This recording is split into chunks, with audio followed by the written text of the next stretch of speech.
How difficult is it to train a sled dog team to cross frozen open lakes and to go through untracked snow? Well, in today's episode of Mushachusetts, we find out.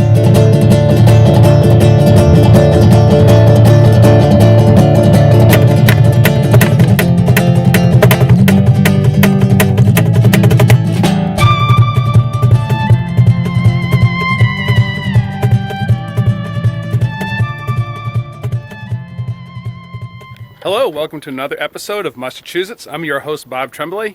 In today's episode, I share some video where I took the dogs out crossing frozen open lakes and going through untracked trails. So stay tuned and let's see how they do. So I chose to do 2 days of training. I really wanted to get them out on some open ice. And so the first day was here at Lake Denison, right here in Massachusetts. And to kind of start off, we had just had this ice storm, so everything was kind of plowed up, and the dogs had to start by going up and over this big snowbank, and then negotiating this gate, which they are comfortable with. They've been through here many times. But there's always distractions because other dogs pee on these posts, so they always check in on that first. But then you see they were very enthusiastic, and they took off really well. So if you listen closely, you can hear that there is a crust on the snow. And my sled is breaking through that crust, and it's creating resistance as it kind of breaks down through that crust, and the dogs have to pull it through it.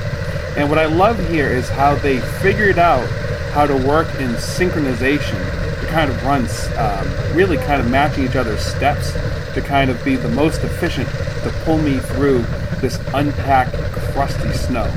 So I was really pleased with how well they did here. And here we are at the lake.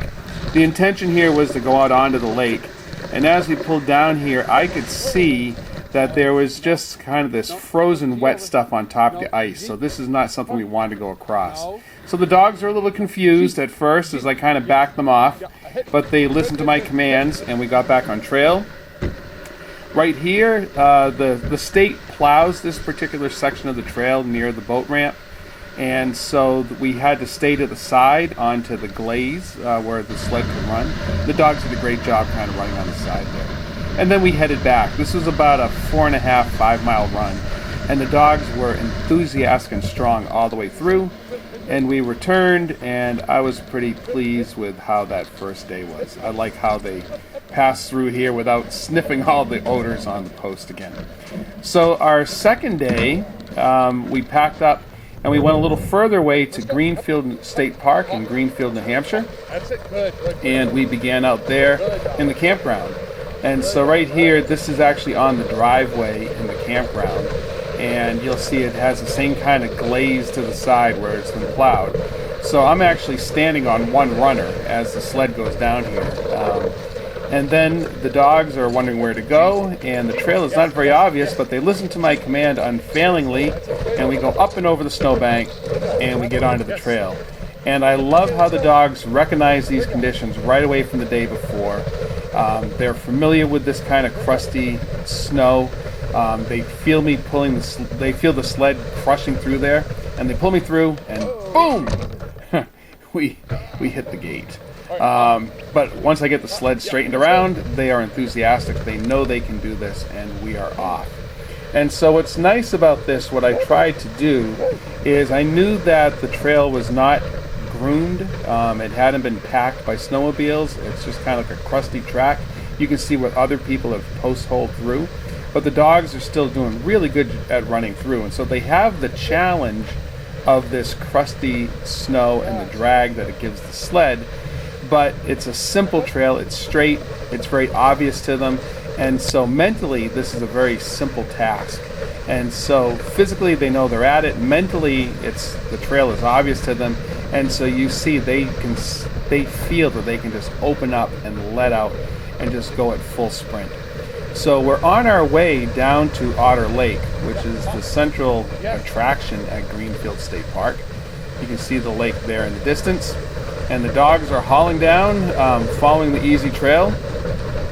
And at the bottom of this trail, things kind of widen out and we reach a beach area. So in the summer, this particular area, there's a beach on the lake and there's a picnic area, and there's no real definite trail for the dogs to follow.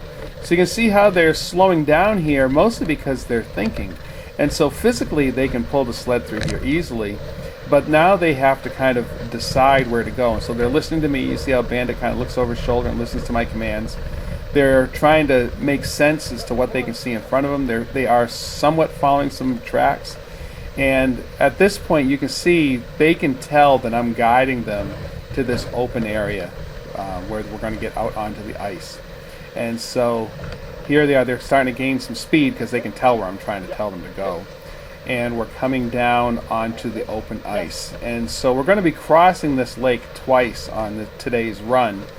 But this first section, the first time crossing ice this season, I want to give them kind of a short run. So we're kind of sticking around to the left side of the lake, and I'm going to direct them over towards the boat ramp. And so right now they are just listening to my commands, following the open ice, but they can see the boat ramp there on the left. And so they can tell where we're going. They can see that obvious break in the tree line. And so they, their heads are up, their tails are up, they feel confident, and they're listening to my commands and bringing us across this open ice where we will break through the trees here. And this is actually a boat ramp in the summertime. And then following this, it's going to lead us up to a railroad track. And so there's actually a railroad that goes through Greenfield, New Hampshire, and continues on up to Antrim, New Hampshire. Here we are getting onto the railroad track. And the railroad is actually closed during the winter time. And so in the winter, this railroad grade, this railroad track, is actually used as a snowmobile trail. Oh, did you see that? Oh my word. I can't believe what I just saw. We're going to stop for a minute here. Well, I stopped us here on the railroad track in Greenfield, New Hampshire. We started at Greenfield State Park. And the reason I stopped us here is because we just crossed some moose tracks. And these moose tracks are going through, have crossed the railroad track, going up through the woods. Moose is going that way. Give an idea of a sense of scale is, there's my hand.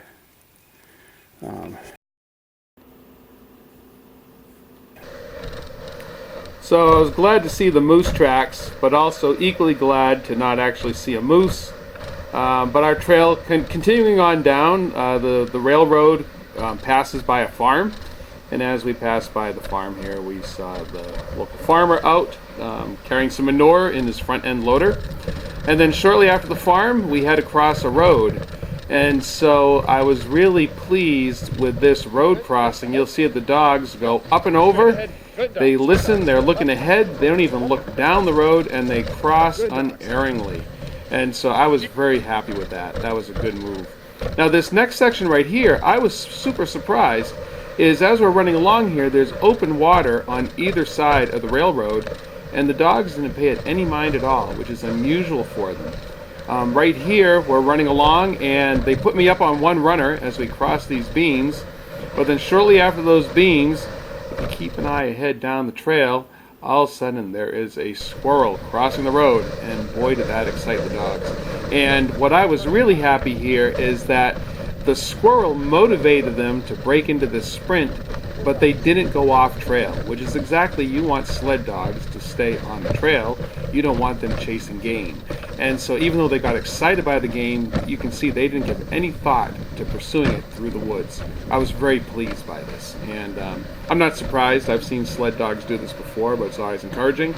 Right here, you're going to see is that the snowmobile actually leaves the railroad track, and the dogs decide to get down onto the snowmobile track instead of staying in the railroad track. And I allowed them to do that. You know, one of the things I try to do is to give the dogs their own head as much as possible. They listen to me all the time, but I don't want them to feel like they're robots. And if there's something coming up that they think is a smarter way to go, I allow them to do that. I want to encourage that judgment. And when they decided to return, I validated it, and they were very excited, and they continued on. So much of training isn't just physical, a lot of it is mental as well. Now we're continuing along, and we pass by another farm, and we have another road crossing. This time, you see, Bandit looked down, and he must have heard something, because when we crossed the road, you see, he was distracted and wanted to go down the road. But I gave the command, and they corrected themselves, and very enthusiastically got back on track. They weren't distracted for too long. I was pleased by that. And then right here I'm showing off is my dogs are super at turning around. So it's time for us to head back. And on command, my dogs wheel about. And they're a little distracted for a minute there, but once I get them back on the track, they figure out what I want them to do. And we're off, and we're heading back. Our goal now is to get back to Otter Lake and cross the ice. All right, we are crossing Otter Pond in Greenfield, New Hampshire. Come on, ahead. You can see the dogs are feeling a little lost as they don't have a trail, and they're kind of wandering around, running where to go. As they go across this section also, I want you to notice their tracks in the snow. In a future episode, I'm going to talk about dog movement and dog pacing. And their tracks right now, notice how their tracks are very different. Bandit leaves a completely different set than Shiva leaves, and I'm going to talk about that in a future episode. But in the meantime, here we are crossing the ice, and the dogs, you can see they're a little intimidated by the open ice to the left. You know, they don't really, it's pathless to them, and they are trying to pull me over to this peninsula on the right. It's confusing because they don't have a track to follow, so they just have to go on commands, you know, with a head, haw, and G. Right, haw? No, haw. They're trying to go to land. No, haw.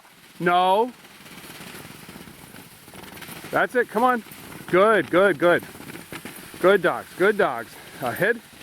About another half mile down to the beach. And overall, I was pretty pleased with our ice crossing run and 2 days of training. So 2 days of training really, the dogs develop progress, the dogs develop confidence. So I hope you enjoyed that this episode of Mushachusetts, and subscribe so you don't miss a single episode, and I'll see you next time on the trail.